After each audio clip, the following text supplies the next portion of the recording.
Welcome to the deep dive. Today, we're getting into a source that is, well, it's a true intellectual rabbit hole. It really challenges how we categorize reality itself. We're looking at the incredibly complex life and experiences of Chris Bledsoe from excerpts of his book, UFO of God. And this is so much more than just another lights in the sky story. Exactly. We're setting the stage for something far removed from that. Bledsoe's whole narrative is crucial because his claims, we're talking contact, lost time, some startling physical events, they weren't just written down in a diary somewhere. No, they demanded a response, an active, high-level response that cuts across the spiritual, the high-tech, and, the very secretive world of U.S. intelligence. Yeah, And that's our mission for this deep dive. It's not just to retell his story, but to figure out why this case, this one specific case, broke through all the usual barriers of skepticism and government silence. We're unpacking a story that high-level intelligence figures themselves called extraordinarily complex. a synthesis of everything. It really is. Yeah. You've got the classical contact variables, abduction, orbs, spontaneous healings, even prophetic warnings. The real question we're hunting for is, what made Bledsoe's testimony draw such serious, sustained attention from people connected to, top-secret military projects? What was the challenge here? Okay, so let's just lay out the sheer scale of it. If you were making a checklist of every possible paranormal phenomenon, Bledsoe's story ticks almost every single box. Lost time, physical evidence, close contact with an alien presence, these healings, saucers, and then this recurring, deeply spiritual figure of the lady. And right there, that's where the conversation shifts. It goes from anecdotal to actionable almost immediately. The credibility comes from people like Jim Semivan. The former CIA officer, clandestine directorate of operations. That's the one. When he reviewed the details, Semivan said that Bledsoe's experience seemed to hit most, if not all, the variables of a classic contact and abduction experience. I thought his reaction was so interesting. He said he was gobsmacked, but he also called it an honest recollection. I mean, for a professional intelligence analyst, those two things, total shock and complete acceptance, they seem like they shouldn't go together. They do, and that contradiction tells you something really important. It suggests that, okay, the content of the experience might be way outside his training, but the pattern of it was recognizable. Ah, the template. The contact abduction template, yeah. Semivan wasn't questioning Bledsoe's sincerity at all. He was just confronting a narrative structure that his background told him is a real, recurring pattern of some unknown origin. And that explains why Bledsoe has been, and I'm quoting here, visited officially and unofficially by more government types and UFO researchers than any other contactee or experiencer. It also explains the interest from what some people call the invisible college. Exactly. And for anyone who doesn't know, the Invisible College isn't some building somewhere. It's a loose network of serious, established researchers, academics, former government people who study this stuff outside the official channels.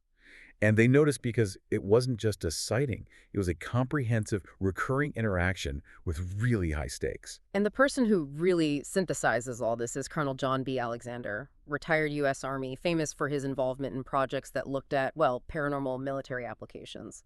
What was his final take on how complex this all was? Alexander's point was that this case just fundamentally breaks the way the military and academic worlds compartmentalize things. How so? Well, normally these phenomena are all studied separately. You've got remote viewing in one lab over here, psychokinesis in another, and then UFO reports in some intelligence file. Alexander saw that Bledsoe's experiences combine all of them.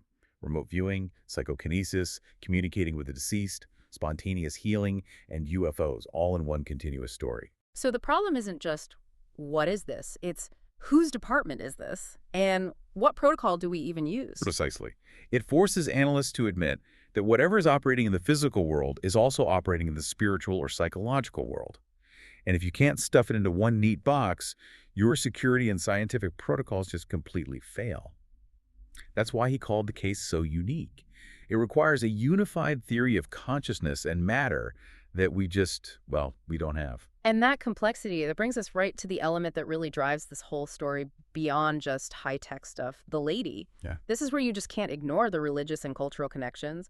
Bledsoe describes her as a truly enigmatic figure. Yeah, she operates as the absolute core of the experience, sort of a divine intermediary. The researchers who looked at this all consistently describe her as a protector, guide, and hierophant of the other world. Her appearance, in this luminous, non-threatening light, It directly connects the phenomenon to these quasi-religious contexts that go back centuries. And what's interesting is that the phenomena came with a moral framework. A very strong one. Right. Bledsoe eventually believes that the other entities he saw, the classic alien or guardian types, were sent specifically to do the lady's bidding. And their entire directive was centered on absolute nonviolence and compassion. The change in Bledsoe's own life after that is, it's immediate and extreme. He swears off hunting, changes how he does business, everything. And that's a key data point for researchers. The intelligence behind the contact seems to carry a profound moral imperative. So, okay, if the phenomenon is spiritual and it's connected to this divine being, how does that story connect to the high stakes military warnings we're about to get into? Where does the angel narrative collide with national security? That's the million-dollar question. And to get it, you have to look at the academic response. A religious studies professor, Diana Pasulka, was contacted by MUFO1 about Bledsoe's report. They sent her the documentation of the beings he saw, the religious aspects, all of it. And she's an expert in historical religious texts. Exactly. And she concluded that Bledsoe's account, down to every single detail of the entities and how they interacted, felt closest to her academic interpretation of angels from biblical texts. And importantly, not the cute cherubs from Renaissance paintings. Wait, okay, elaborate on that. Why are biblical angels a better fit for this than, say, a classic gray alien? Because the original descriptions of angels in Scripture are often, frankly, terrifying and technologically complex. Right. They're described as fiery, sometimes strangely geometric, not winged, and they're associated with these complex whirling structures, the wheels within wheels from Ezekiel. Pasulka's argument is that these ancient texts might just be describing encounters with a non-human intelligence that's so advanced it just doesn't fit our pop culture image of a winged person. She was convinced that the beings he saw were, in her academic view, angels. And that shifts the whole thing from just intergalactic travelers to something interdimensional or religious, but, and this is the key part, still capable of delivering precise, real-world data. Which brings us to the highest stakes part of this whole story. This is the detail that proves why U.S. government affiliates kept taking it so seriously. We're moving from spiritual insight to actionable intelligence. Okay, let's go to September 2015. Pope Francis is visiting the U.S. Bledsoe is on his property near what he calls the burning tree, this scorched catalpa tree that seems to be an anchor for these events. He's there with an investigator, and they have a communication device, sometimes called a voice box. And what happened next was immediate and just jarringly specific. The device first says the word, Jason. Which was the name of a friend's son who had recently died, and that friend was there. Yeah, so right away you have this immediate personal validation that gives huge weight to what comes next. And then you get this chilling, fragmented warning. Pope, danger. Heads up. Danger, Pope. Warn Pope. And the investigator very coolly just asks where the danger is. The device replies, Philadelphia, which is, of course, where the Pope was headed. And then it gives a very specific target. Congress. Hit. Pope Francis was scheduled to speak at Congress Hall just days later. I mean, let's just pause on that. You have former high-level security assets factoring in a security threat that came from a supernatural message through a voice box at a magical tree. It's a massive collision of worldviews. It's the ultimate systemic shock. And their response confirms they treated it as real intel, not a delusion. Absolutely. This led to a serious logistical response, orchestrated by a man named Larry Frassella, which included Bledsoe meeting with Colonel John Alexander again. The same Colonel Alexander. The very same. Alexander drove Bledsoe around Philadelphia himself, scouting potential routes, checking high-risk security spots. With his background, Alexander knew exactly what vulnerabilities to look for. He was basically using Bledsoe as a conduit for a predictive threat assessment. The implication here is just enormous. A non-human intelligence, maybe aligned with the lady, was capable of giving actionable, real-time threat intelligence to U.S. security figures, completely bypassing every traditional method of collection. It just destabilizes the entire threat matrix. That kind of warning is staggering, but the phenomena also showed up in immediate physical ways, like the spontaneous healing. Tell us about his dog, Nellie. This incident is so critical because it was witnessed and recorded by a researcher, Grant Cameron. Bledsoe's dog Nellie got this horrific neck wound, a deep gash, and it was spurting blood. Oh, wow. So while he's applying pressure, Bledsoe closes his eyes and just prays to the lady. He said he immediately felt her energy flow through him like he was a conduit, and the wound just instantly sealed. The dog got up and walked away, wagging her tail. That's just astounding. That's proof of an immediate physical, non-technological effect. It really confirms his role as some kind of channel. It does, and the intelligence community had their own, more complementary form of physical evidence. Bledsoe was later debriefed by an intel figure named Timothy Taylor, who's been identified as a NASA scientist and an unnamed official, and he brought physical samples to the meeting. The metamaterial, what did it look like? Taylor showed him two pieces of very unusual metal. One was just a silver gray chunk. The other was truly bizarre. It was a piece you could crumple up in your hand like foil, but then if you just left it alone or smoothed it out, it would return to a perfectly flat, pristine state. Wow. This material was identified as a quasi-crystalline structure, a pattern of atoms that defies normal crystal rules, and they dated it to roughly 50 million years old. Yeah. Pretty clearly not terrestrial. So how did they reconcile these two things, the spontaneous spiritual healing, which is so subjective, with this hard physical evidence they were testing in a lab? They tested the biological connection. The crucial moment was when Bledsoe actually held that second piece, the self-smoothing one. The second he grasped it, he felt a blinding jolt of energy.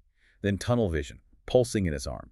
He said the tunnel vision was like GLOC G-force-induced loss of consciousness, the kind of blackout a fighter pilot gets. A physical, almost weaponized reaction. And Taylor confirmed it.